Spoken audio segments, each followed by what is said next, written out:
यो घर कसको भन्दा नेपालका फलाना नेताको बाहिर बाहिर घर बनाएर यहाँ देश चुसेर हामी जस्तालाई दुःख दिएर सङ्कष्ट कटाएर छोरो छ जापान जर्मन अमेरिका बाउ यहाँ मर्ने बेला भयो मर्न गरेको छ पानी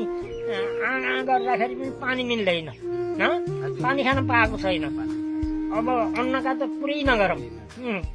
यतिसम्म बनाए यिनको नाश हुनै पर्छ मेरो आत्माले यति सवाल गरेको छ भन्ने कुरा साध्यै छैन बाबु अहिले 50-55वटा फ्याक्ट्रीको सुरु गरेको थियो उसले अब फ्याक्ट्री बनाएर यिनलाई यो पढाइ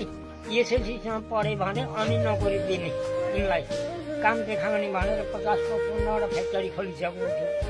ती फ्याक्ट्री पनि अहिले बेची खाए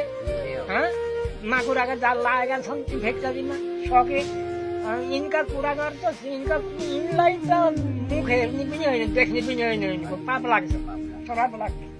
यस्ता अपराधी आफ्नै चिजमा हालेर लिएर गएर अनि उहाँ सिंहदरबारमा पुगेर अनि लौ बिर्जा आश्रम फलाउने ठाउँमा बिर्जा आश्रम खोलेर उनको लागि यही बिर्जा भट्ट जसरी मनले दियो